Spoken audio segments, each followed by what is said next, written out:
국정원 직원 마티즈 자살 사건이라고 불리는 사건 기억하십니까? 이탈리아 해킹 프로그램을 국정원이 구입했고 국내 사찰용으로 사용됐다는 의혹이 불거지자 관련 부처의 실무 책임자였던 임모 씨가 유서를 쓰고 사망한 채 발견된 사건입니다. 그런데 그 자살 현장으로 갈 때 마티즈를 타서 마티즈 사건이라고 불립니다. 자, 당시는 시신의 외상 침입, 타살 혐의점이 없다고 보도됐는데 어제 임 과장의 부친이 완전히 새로운 증언을 내놨습니다. 발견 당시 아들은 얼굴과 몸에 상처 투성이었다. 이 문제 다뤄보겠습니다. 두 분 나오셨는데요. 본인 소개를 해 주십시오. 이 시대의 참 정확인 정청래입니다. 정확인. 정확하게 이 사실을 기억하고 있습니다. 당시 안행이 간사였습니다. 그렇죠. 안행이 간사로서 경찰 소방서 대상으로 질의하였고 제가 현장에도 가서 추적도 해봤고요. 그렇죠. 거의 탐정 노릇을 하셨고 네. 또 한 번 나오셨습니다. 예, 프로파일러 배상원 교수입니다. 자, 두 분 모두 당시에 이 사건이 자살로는 도저히 믿기지 않는다고 여러 방송을 통해서나 지면을 통해서나 주장을 하셨어요. 근데 2년 만에 다시 이 이야기를 본격적으로 거론할 만한 사안이 나왔습니다. 우선 얼굴과 몸에 상처가 많았다. 네. 이렇게 하자 그거는 화재 때문에 상처가 난 거를 부친이 잘못 오인한 것이다. 이런 해명이 나왔잖아요. 당시는 화상 이런 얘기가 전혀 나오지 않았고요. 네. 그리고 제가 그 시신 사진도 실제로 경찰이 보여줘서 봤거든요. 네. 근데 불나지 않았어요. 연기 때문에 질식사 하는 걸로 네. 추정을 했었는데 거기에 화상을 입었다는 것은 도저히 뭐 이해할 수 없죠. 그것도 얼굴도 사실 제사히 볼 수는 없었잖아요. 경찰 해명은 화상이고 네. 그런데 이제 부친은 뭐 타박상으로 주장을 하고 있는 것 같아요. 지금. 네. 지금 아마 CBS 지금 인터뷰. 뼈까지 이렇게 상하지 않았나 네. 할 정도로 많이 맞았다는 얘기죠. 그렇죠. 예, 아무래도 이제 그 당시에는 시신을 보셨을 때는 옷을 입고 있는 상태였기 때문에 아마 부검이나 검안할 때는 옷을 탈의한 상태고 그렇죠. 그때는 이제 말하자면 그 멍이라든가 이런 게 나타나니까 부친께서는 그걸 보신 거고 그러니까 사진상으로는 나타나지 않을 수 있는 그러니까 뭐 아무리 그래도 자신의 아들의 그 타박상인지 화상인지를 구별을 못할 수는 없는 거죠. 그건. 그리고 번개탄으로 옷 입고 있는데 안에 화상이 있을 수 있나요? 예, 그건 사실 납득하기 힘든 부분입니다. 네. 미스테리입니다. 자, 그러면 뭐 그런 후에 여러 가지 얘기도 하셨습니다. 뭐 자살할 성격과 상황이 아니었다 아들은 또 당시 이런 말을 못했던 이유는 손녀 임 과장의 딸이 육사에 있어서 그 손녀의 미래가 걱정이 돼서 며느리가 또 만류하고 그런 문제에 대해서 겁났겠죠 당연히. 네. 그러다가 이제 2주기가 돼서 비로소 용기를 내서 얘기를 한 건데 자 지난 2년 전에 의원님이 직접 이 사안을 그 안행의 간사로서 사실상 탐정추로 추적을 하셔서 네. 그 의혹을 7대 의혹을 사건 터지자마자 정리하셨잖아요. 네네. 다시 한번 말씀해 주세요. 빠른 속도로 말씀드리면요. 네. 임 과장 부인이 112로 신고한 다음에 취소합니다. 그리고 확인해보니 취소가 안 된 것 같다. 어떻게 알았죠? 취소가 안 된다는 것을. 그리고 다시 재신고를 합니다. 석연치 않습니다. 그런데 나중에 정보위에서 신경민 의원이 들은 바를 전해준 것은 뭐냐면 국정원 3차장 임 과장이 소속이 국정원 3차장 소속이었는데 오전 8시 40분에 119로 신고해라 이렇게 지시를 내렸답니다. 국정원에서 네. 연락 와서. 두 번째는 그 말도 안 되는 거죠. 그렇습니다. 소방대원들이 현장에 가서 거미줄 치겠다고 무전을 합니다. 네. 보통 거기에는 제가 현장에 가봤는데요. 핸드폰이 터지지 않습니다. 그럼 무전을 할 수밖에 없는데 거미줄을 치겠다는 것은 핸드폰으로 통화하겠다는 겁니다. 그 이제 은어죠 자기들끼리. 네. 무전하다가 무전은 이제 개방된 채널로 누구나 다 들을 수 있으니까. 핸드폰으로 바꿔라. 네. 이게 이제 거미줄 치자는 건데. 근데 무전하는 동안에도 발견했다는 말이 없었던 겁니다. 그러니까 이게 이상한 지점은 뭐냐면 소방대원이 실종자를 찾는데 갑자기 거미줄 치자고 따로 통화하자고 한 다음에 실제 소방대원이 했던 무전 내용에는 시신을 발견했다, 뭐 차량을 발견했다 이런 내용이 전혀 없는 거죠. 그리고 차량 발견 시간이 11시 30분인데 시신은 한 27분 후에 발견합니다. 그래서 제가 이렇게 얘기하죠. 마티즈가 항공모함도 아닌데 어떻게 이렇게 늦게 발견하냐. 차량과 시신이 같이 있었는데 네. 발견 시간이 한참 후에요. 그리고 당시 안행이 김민기 의원도 같이 있었는데요. 김민기 의원이 한테 처음에 보고한 것은 시 씨는 뒷좌석에서 차량 뒷좌석에서 발견됐다. 국회에 첫 보고를 합니다. 그런데 하루 후에 운전석에서 발견했다. 정정합니다. 이 해명도 석연치 않습니다. 석연치 않은 정도가 아니라 있을 수 없는 일이죠. 그 앞좌석과 뒷좌석을 어떻게 헷갈립니까? 자, 그리고 무선 녹취록에 의하면 당시는 신원이 알려지지 않았어요. 40대 무직 남성입니다. 근데 네. 경기도 소방본부가 현장에 출동합니다. 이런 일은 없죠. 무직 남성인데. 네. 그리고 여섯 번째는 제가 이제 그때 당시에 7대 의혹을 제기한 것 중에 여섯 번째는 소방본부가 경기도 소방본부가 출동했다는 건 무직 남성으로 신고를 했는데도 불구하고 소방본부는 이미 알고 있었다는 거죠. 다른 데서 연락 받아가지고. 네, 그렇죠. 신원 알고 있었다. 그리고 임 과장 집을 제 아파트를 가봤어요. 바로 옆에 용인 동부경찰서가 있습니다. 바로 앞에. 근데 신고를 하려면 바로 옆에 있는 데 가서 해야 되잖아요. 그렇죠. 급한데. 근데 5km를 운전해가지고 동백 소방파출소로 가서 하죠. 이상한 일입니다. 근데 소방파출소와 경찰파출소가 바로 옆 건물로 붙어 있습니다. 왜 5km로 갔을까요? 그때. 그리고요. 임 과장 마티즈 차량을 사망 다음 날 바로 폐차하죠. 처음에 발표는 장례식 다음 날 발표했다고 그러는데 JTBC 특종에 의해서 예. 다음 날 폐차한 걸로 돼 있는데 이게 제가 제기했던 7가지 의혹인데 그 후로 저희가 안행일을 하면서 그 업체, 폐차 업체는 또 국정원 거래업체라는 걸 JTBC가 네, 그렇습니다. 네. 그래서 저희가 또 안행일을 하면서 또 다시 캐낸 의혹이 뭐냐면 소방차가 진입을 하지 않습니까?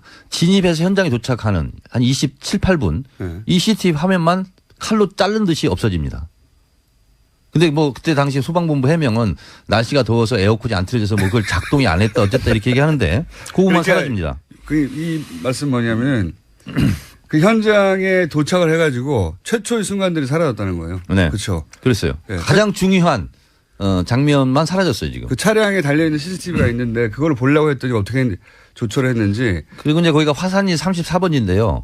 그 버스 정류장이 있고 입구가 있고 조그만 길로 이렇게 올라가는데 네. 소방차가 소방관들이 도착했을 때 국정원 직원이 와 있었죠. 반바지 차림에. 이미. 네, 이미. 네. 그리고 그 마티 차량이 발견된 그 현장에도 국정원 직원이 또 있었다고 네. 알려지고 있습니다. 최초에 사실 국정원이 이제 가족에게 출근 시간이 8시인데 한두 시간 늦었다고 해가지고 갑자기 실종 신고를 하라고 국정원 차장을. 네. 이게 말이 안 되는 상황이죠. 죽는지 알고 있었다는 거죠. 예, 네. 그리고 진짜 의심스러운 거. 예. 이것도 이제 김민기 의원이 지역구예요, 거기가 근처. 그래서 본인이 그냥 대충 이렇게 추리닝 입고 가서 본대요, 이렇게 보는데. 트레이닝복이라고 해주십시오. 전직 국회의원님. 추리닝. 근데 예. 마티즈 차량이 이렇게 진입해 있었잖아요. 예. 운전석 앞바퀴에 돌이 고여 있었고. 그렇죠. 예. 그리고 뒤에 오른쪽 조수석 뒷바퀴에 돌이 고여 있었는데 김민기 의원 말로는 큰 돌이 없고 거기에 큰 돌을 찾기 어려워. 그 오물조물한 조그만 돌이 몇 개가 이렇게 고여 있었다는 거죠. 아니 근데 죽을 사람이 무슨 차가 뒤로 움직일까 봐. 이제 곧 죽는데 이게 말이 안 된다. 말이 안 된다. 그러니까 이 사실도 크게 보도되지 않았는데 현장을 가신 분들이 아는 거죠. 차량이 뒤로 밀리지 말라고. 왜냐하면 산이니까.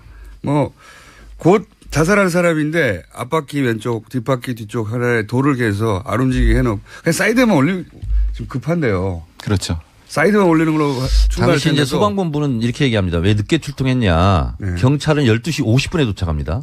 엄청 늦죠, 경찰은. 근데 소방본부하고 8차례 통화를 합니다. 장소를 못 찾아가지고. 그리고 소방본부도 그 지점을 못 찾았다는 거 아니에요. 제가 가봤어요. 화산리 34번지가요. 마티 차량 발견된 지점이고요. 그리고 오인을 해가지고 산 77번지를 자기들은 찾았다는 거예요. 한 200~300m밖에 안 떨어져 있는데 그것이 외길입니다. 그러니까 산 77번지든 화산리 34번지든 그냥 GPS 찍고 내비게이션 찍고 가면 바로 알 수 있는 거예요. 근데 그거를 그 장시간 동안 못 찾았다는 거 아니에요. 자, 여기까지가 이제 당시 안행이 간사라도 현장을 직접 보고 또 경찰에 질의하고 소방서에 질의해서 들은 이야기 중에 너무 이상한데 라는 내용들 간략하게 되짚어 본 겁니다. 의원님은 이제 들어가시면 됩니다. 집 근처이기 때문에 좀 이따 갈게요. 자, 이제 이런 이야기들도 있지만 또 자살로 보기엔 너무 어렵다는 정황은 이 외에도 너무 많았어요. 그렇죠? 좀 정리를 해 주십시오. 예, 기본적으로 이제 그 마티즈 안에서의 상황. 네. 말하자면 뭐 번개탄을 앞뒤로 피워놓은 상황과 그리고 유서가 있었던 그 공간에 대한 문제들. 네. 그러니까 초기에는 그 뭐 번개탄이 조수석에 있었다. 네. 또 다른 거는 또 이제 바뀐 거는 조수 앞에 있었다라고 하고 그럼 지금 문제와 상충되는 부분이죠. 시신이 오른쪽으로 살짝 그 옆에 있었다라고 하면은 분명히 그 번개탄의 열기에 의해서 머리카락이 타거나 이랬어야 되는 부분인데 그게 설명이 안 되는 겁니다. 그랬더니 아까 의원님 말씀하신 것처럼 그러면 애초에 시신은 뒤에 있었던 게 맞다. 그래야지 이게 설명이 될 수 있는 거다. 근데 왜 앞쪽으로 이거를 옮겼다고 이제 바꿨어야 되느냐라고 하면 앞쪽에 발견됐다고 나중에 예. 말을 바꿨죠 나중에. 예, 바꿨어야 하느냐라고 하면은 그것은 이제 보통 이제 그 이 열기 때문에 그 번개탄 바로 옆에서 이 자살을 하게 되면은 사실 굉장히 뜨겁습니다. 질식하기 전에 너무 뜨거워서 그렇죠. 견딜 수가 없으니까. 예, 그래서 이제 자기도 모르게 이제 나오게 됩니다. 고통. 당연히. 예. 그래서 이제 그게 이제 흔히 말 바깥에서 문을 잠그지 않는 한 그 안에서 이제 어떤 요동 같은 거라든 이게 있어야 됩니다. 그러니까 그 상황을 설명하려고 하면은 앞자리를 옮기는 게 맞는 거죠. 좀 덜 뜨겁게. 그렇게 되는 거죠. 그래서 이제 뭐 그 저기 번개탄이 좌석 밑에 있었다 이런 좀 상황을 설명하는데 이게 오류가 생긴 것이 아닌가 이런 생각을. 그러니까 전문가들이 볼 때 야 예. 번개탄 바로 옆에서 자살하면 뜨거워서 질식하기 전에 튀어나와. 그러니까 그런 말이 나오니 자체적으로 앞좌석에 있었다고 말을 바꾼 거군요. 오랫동안 이런 번개탄에 대한 변사를 다뤘던 전문가들은 처음 첫 장면만 보면은 이게 이상하다 아니다를 압니다. 왜냐하면 열기와 이 뭐 이런 이산화탄소와 또 훈연 같은 것들에 대한 그 감이 있기 때문에 그래서 이제 어제 그 얘기를 했던 어떤 모 경찰관이라는 사람도 그런 얘기를 한 거죠. 화상을 입었을 것이다라고 얘기를 잘못 얘기한 겁니다. 그럴 수 있는 상황이 아닌데 그래서 이제 지금 상황이 벌어지는 거죠. 또 하나 의문점으로 그때 저희가 지적했던 것이요. 네. 현장에 제일 먼저 소방관이 도착을 해서 소방관 중에서 제일 먼저 문을 연 분은 신모 소방장이고요. 그다음 2차로 연 사람은 권모 소방장입니다. 근데 1차로 열었던 신모 소방장의 지문이 없어집니다. 안 보여요. 근데 없어지면 다 없어져야 되잖아요. 근데 권모 소방장 지문은 나옵니다. 그래서 제가 그랬어요. 제일 먼저 문을 연 사람의 지문은 없다. 두 번째 연 사람은 있다. 이게 뭐냐 도대체 이런 거고. 또 하나는 지문 감식을 잘 해야 되지 않습니까? 요즘은 지문 조그만 흔적 하나 가지고도 살인범을 잡고 있잖아요. 며칠 전에 뉴스에 가면. 쪽지문이. 근데 쪽지문 17개가 나옵니다. 이거에 대한 조사를 안 합니다. 17개요? 네. 7명도 아니고. 네. 그러니까 지금 의원님 말씀하시는 상황을 보면은 첫 장면에 신모 소방관이 열었을 때의 상황과 두 번째 그 소방관이 열었을 때 상황이 틀린 거죠.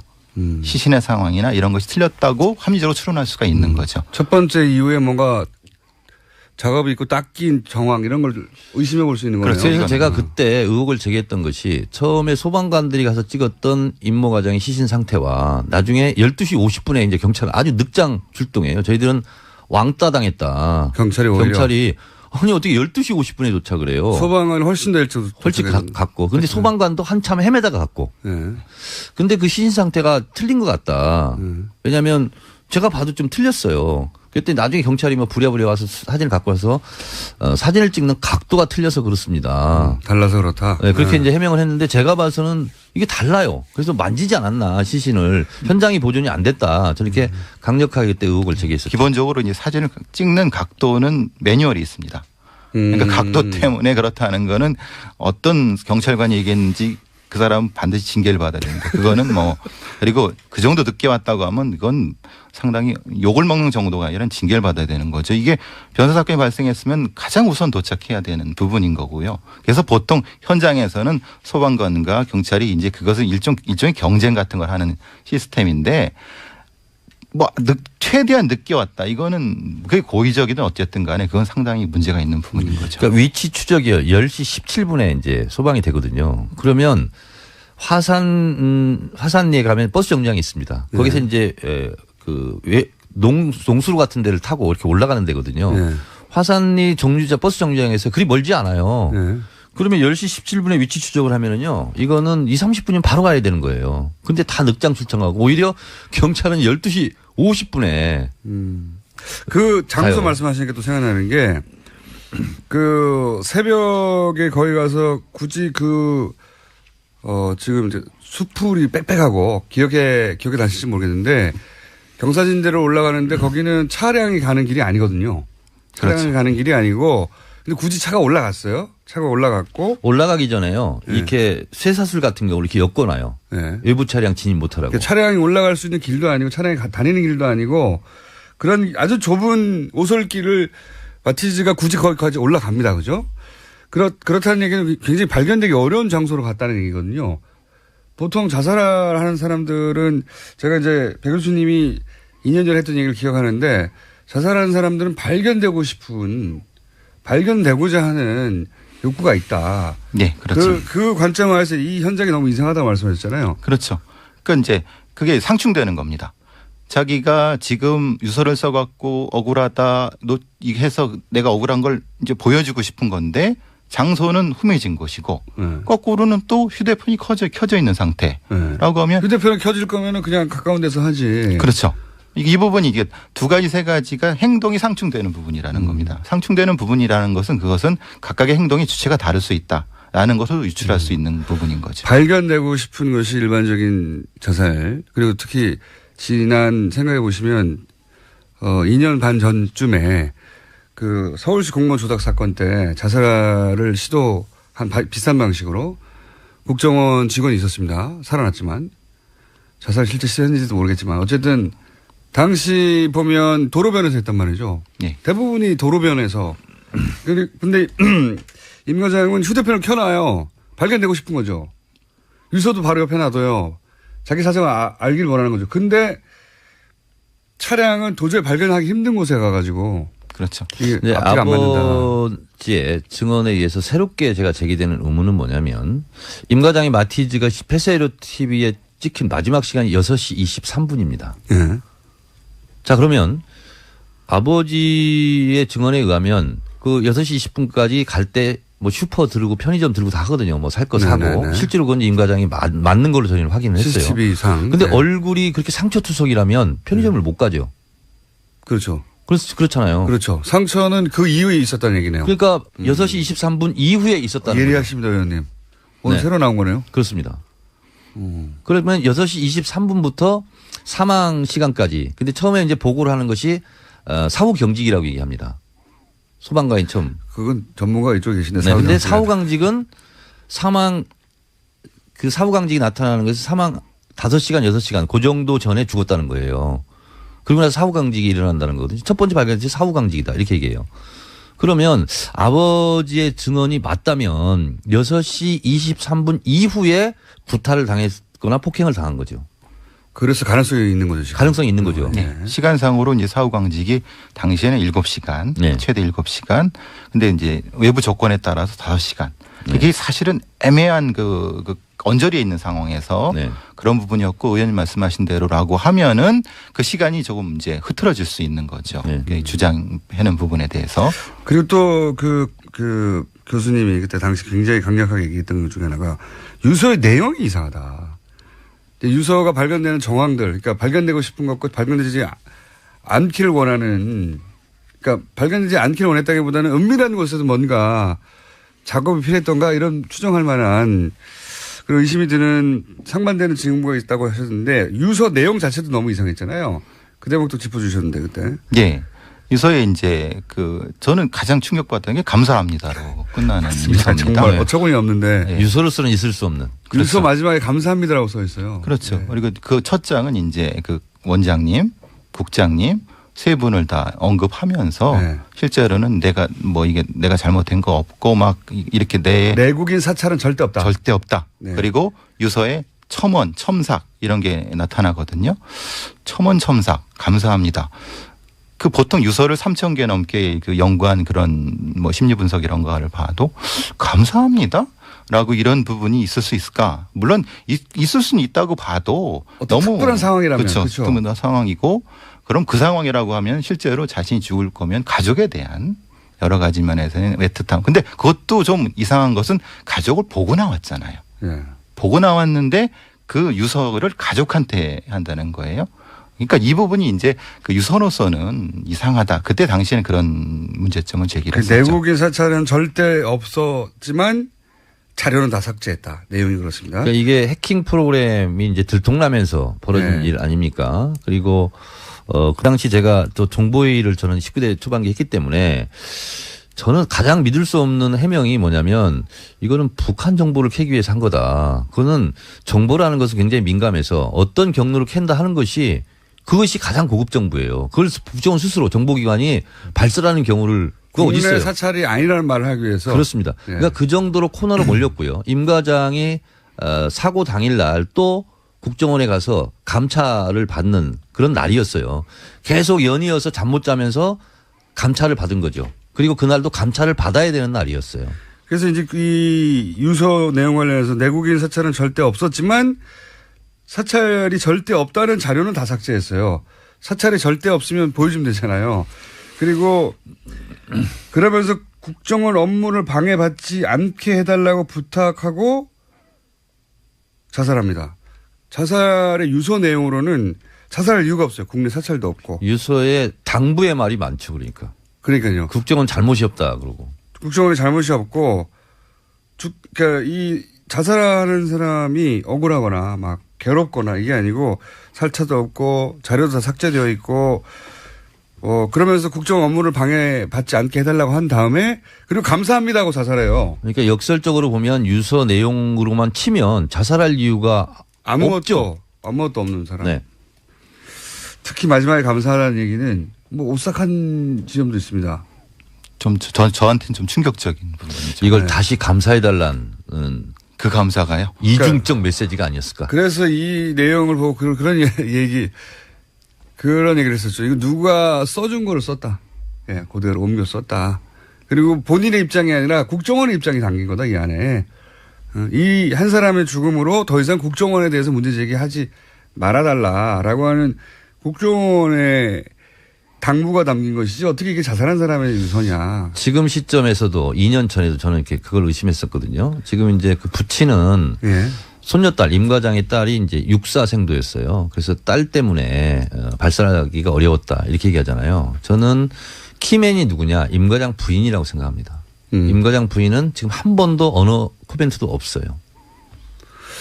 아무것도 모를 수도 있고 너무 충격받아서 그럴 수도 있고 아니면 뭐 국정원에게 입을 다물라고 얘기를 들었을 수도 있고요. 그런데 임 과장 부인은 어찌됐든 동백 파출소로 바로 옆에 있는 동부경찰서로 가지 않고 5km 떨어진 데 운전을 해서 갑니다. 이상한 지점이죠. 그리고 112 신고했는데 취소가 안 된 걸로 확인되고 있다. 빨리 취소해달라.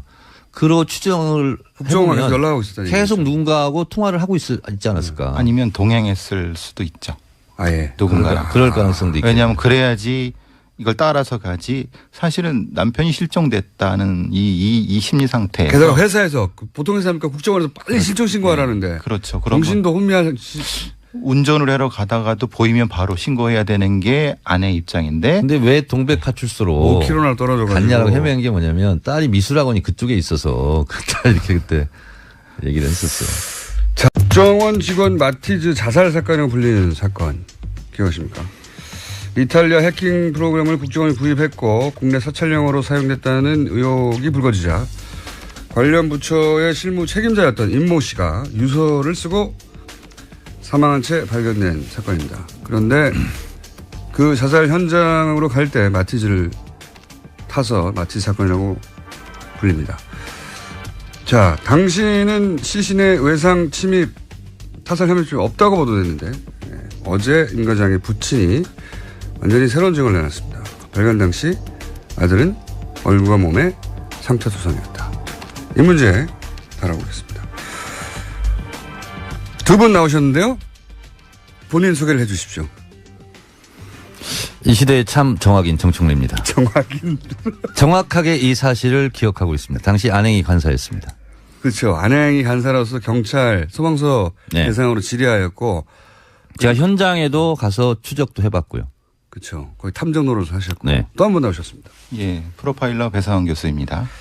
자, 두 분 모두 당시에 이 사건이 자살로는 도저히 믿기지 않는다고 여러 방송을 통해서나 지면을 통해서나 주장을 하셨어요. 근데 2년 만에 다시 이야기를 본격적으로 거론할 만한 사안이 나왔습니다. 우선 얼굴과 몸에 상처가 많았다. 네.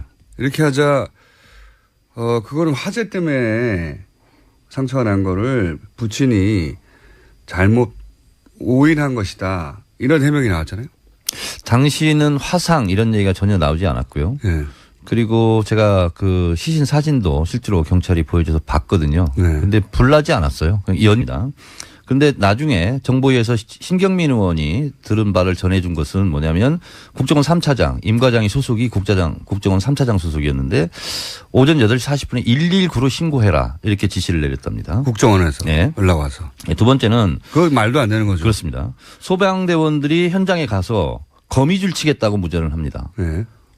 보통 거기는 제가 현장에 가봤는데요. 핸드폰이 터지지 않습니다.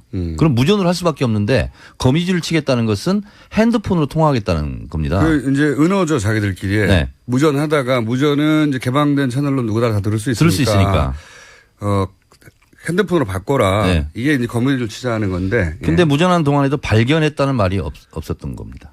그러니까 이게 이상한 지점은 뭐냐면 소방대원이 실종자를 찾는데 갑자기 거미줄 치자고 따로 네. 통화하자고 한 다음에 실제 소방대원이 했던 무전 내용에는 시신을 발견했다, 뭐 차량을 발견했다 네. 이런 내용이 전혀 없는 거죠. 그리고 차량 발견 시간이 11시 30분인데 시신은 한 27분 후에 발견합니다. 그래서 제가 이렇게 얘기하죠. 마티즈가 항공모함도 아닌데 어떻게 이렇게 늦게 발견하냐. 차량과 시신이 같이 있었는데 네. 발견 시간이 한참 후에요. 그리고 당시 안행이 김민기 의원도 같이 있었는데요. 김민기 의원이 한테 처음에 보고한 것은 시신은 뒷좌석에서 차량 뒷좌석에서 발견됐다. 국회에 첫 보고를 합니다. 그런데 하루 후에 운전석에서 발견했다. 정정합니다. 이 해명도 석연치 않습니다. 석연치 않은 정도가 아니라 있을 수 없는 일이죠. 그 앞좌석과 뒷좌석을 어떻게 헷갈립니까? 자, 그리고 무선 녹취록에 의하면 당시에는 신원이 알려지지 않았어요. 40대 무직 남성입니다. 근데 네. 경기도 소방본부가 현장에 출동합니다. 이런 일은 없죠. 무직 남성인데. 네. 그리고 여섯 번째는 제가 이제 그때 당시에 7대 의혹을 제기한 것 중에 여섯 번째는 소방본부가 경기도 소방본부가 출동했다는 건 무직 남성으로 신고를 했는데도 불구하고 소방본부는 이미 알고 있었다는 거죠. 다른 데서 연락받아가지고. 네, 그렇죠. 예. 신원 알고 있었다. 그리고 임 과장 집을 제 아파트를 가봤어요. 바로 옆에 용인 동부경찰서가 있습니다. 바로 앞에. 근데 신고를 하려면 바로 옆에 있는 데 가서 해야 되잖아요. 그렇죠. 급한데. 근데 5km를 운전해가지고 동백 소방파출소로 가서 하죠. 이상한 일입니다. 근데 소방파출소와 경찰파출소가 바로 옆 건물로 붙어 있습니다. 왜 5km로 갔을까요? 그때. 그리고요. 임 과장 마티즈 차량을 사망 다음 날 바로 폐차하죠. 처음에 발표는 장례식 다음 날 발표했다고 그러는데 JTBC 특종에 의해서 예. 다음 날 폐차한 걸로 돼 있는데 이게 제가 제기했던 7가지 의혹인데 그 후로 저희가 안행일을 하면서 그 또 업체, 폐차 업체는 또 국정원 거래업체라는 걸 JTBC가 네, 그렇습니다. 밝혔죠. 네. 그래서 저희가 또 안행일을 하면서 또 다시 캐낸 의혹이 뭐냐면 소방차가 진입을 하지 않습니까? 진입해서 현장에 도착하는 한 27, 8분 네. 이 CCTV 화면만 칼로 자른 듯이 없어집니다. 근데 뭐 그때 당시 소방본부 해명은 날씨가 더워서 에어컨이 안 틀어져서 뭐 그걸 작동이 안 했다 어쨌다 이렇게 얘기하는데 그것만 그러니까 사라집니다. 이 말씀 뭐냐면 그 현장에 도착을 해가지고 최초의 순간들이 사라졌다는 거예요. 네. 그렇죠. 그랬어요. 네. 가장 중요한 장면만 사라졌어요 지금. 그 차량에 달려있는 CCTV가 있는데 그걸 보려고 했더니 어떻게 조처를 했는지. 그리고 이제 거기가 화산리 34번지인데요.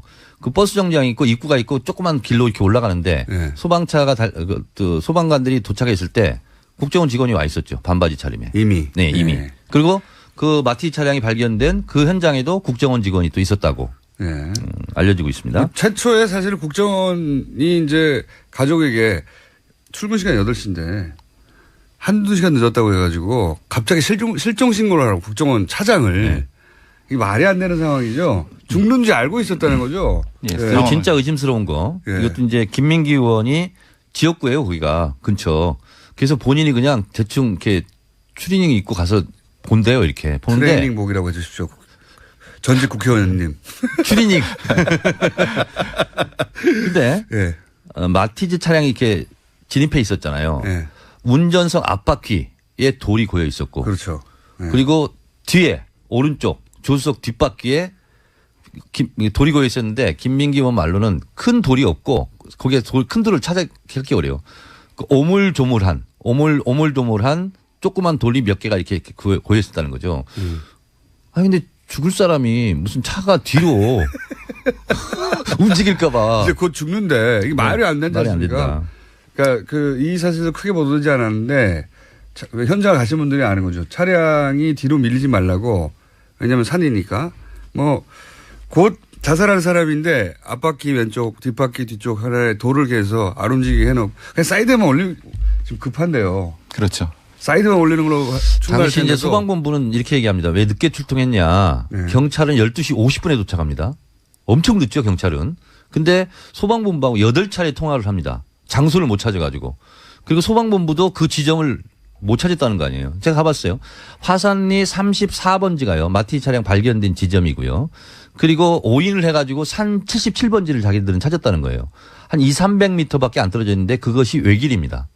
그러니까 산 77번지든 화산리 34번지든 그냥 GPS 찍고 내비게이션 찍고 가면 바로 알 수 있는 거예요. 근데 그거를 그 장시간 동안 못 찾았다는 거 아니에요. 자, 여기까지가 이제 당시 안행이 간사라도 현장을 직접 보고 또 연기 때문에 질식사 하는 걸로 네. 추정을 했었는데 거기에 화상을 입었다는 것은 도저히 뭐 이해할 수 없죠. 그것도 얼굴도 사실 제사히 볼 수는 없었잖아요. 경찰 해명은 화상이고 네. 그래서 이제 부친은 뭐 타박상으로 주장을 하고 있는 것 같아요. 지금. 네. 지금 아마 CBS 지금 인터뷰. 뼈까지 이렇게 상하지 않았나 네. 할 정도로 많이 맞았다는 얘기죠. 그렇죠.